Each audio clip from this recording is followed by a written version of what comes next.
Okay, here we have Fiesta La Luna, and I love her name, and we're calling her Fiesta, and and of course it means Festival of the Moon in Spanish. It's such a cute name for her.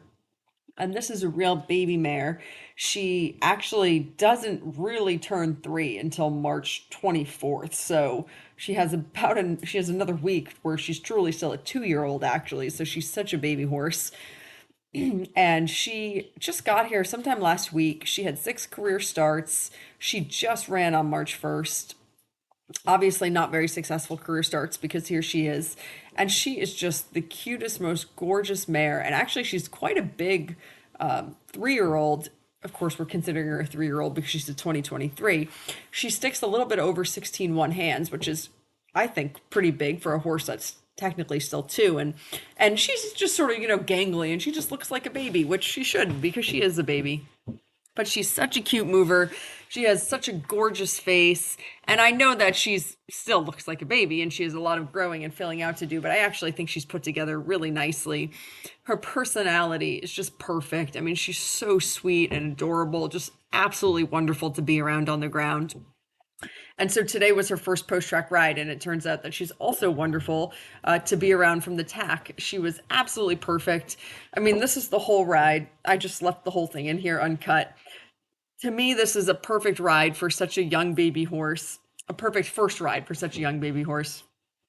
We've had just the most windy weather here lately, and today was no exception. So it's cool and the wind is blowing. We're having like 30-mile-an-hour gusts, and she just couldn't have been better. I mean, she just came out and she was excellent at the mounting block. Obviously she doesn't understand the contact yet, but I don't think that we would really expect such a young horse to understand the contact. I'm just absolutely thrilled that, she's going in a relatively straight line.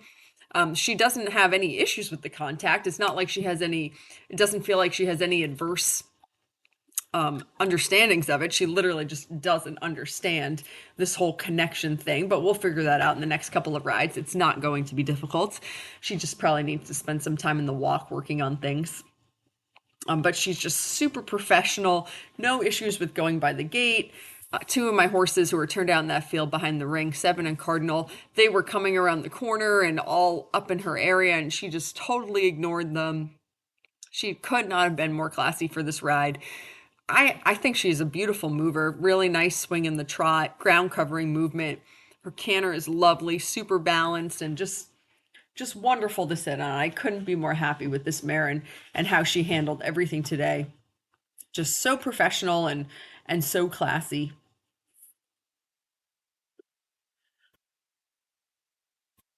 For such a young horse, she actually is so straight. Her steering is excellent. And she also just has these big old ears. She has a beautiful face with that nice big blaze. And then her ears are big, and I just love a mare with big ears. I think it's so cute. When she does figure out the contact, I think it'll be quite obvious just how lovely she is. Until then, you have to use your imagination a little bit, but I just think she's cute as can be.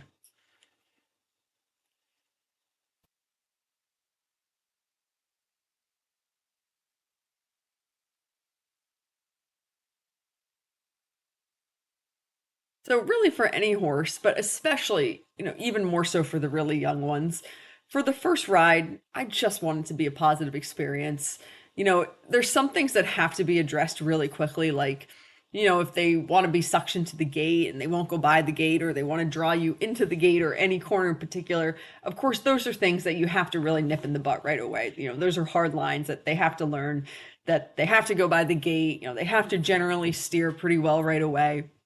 If they have some sort of negative connotation with the contact, and they're wanting to be really above to the point where you feel like you really can't touch them, then that's not a good thing. That needs to be fixed really quickly. But for the most part, other than that, I just really want it to be a positive, confidence boosting experience for her. I want her to feel like this was a safe space. Everything we did today was totally reasonable and made sense, and that she's ready to come back the next time and do a little bit more without any sort of anxiety, which was easy because she was so good. Of course, this is a lot harder when the horse is having some sort of anxiety or some sort of issue, and it's easy to say when they're this nice and they just go around this happily. She has such a cute little expression on her face. I thought she did great canter transitions.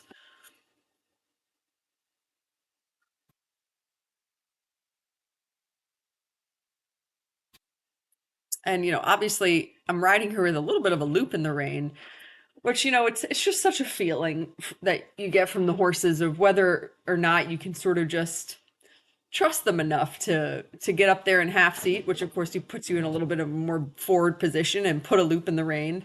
And she just gives such a good feeling, just really an honest, trustworthy feeling from her.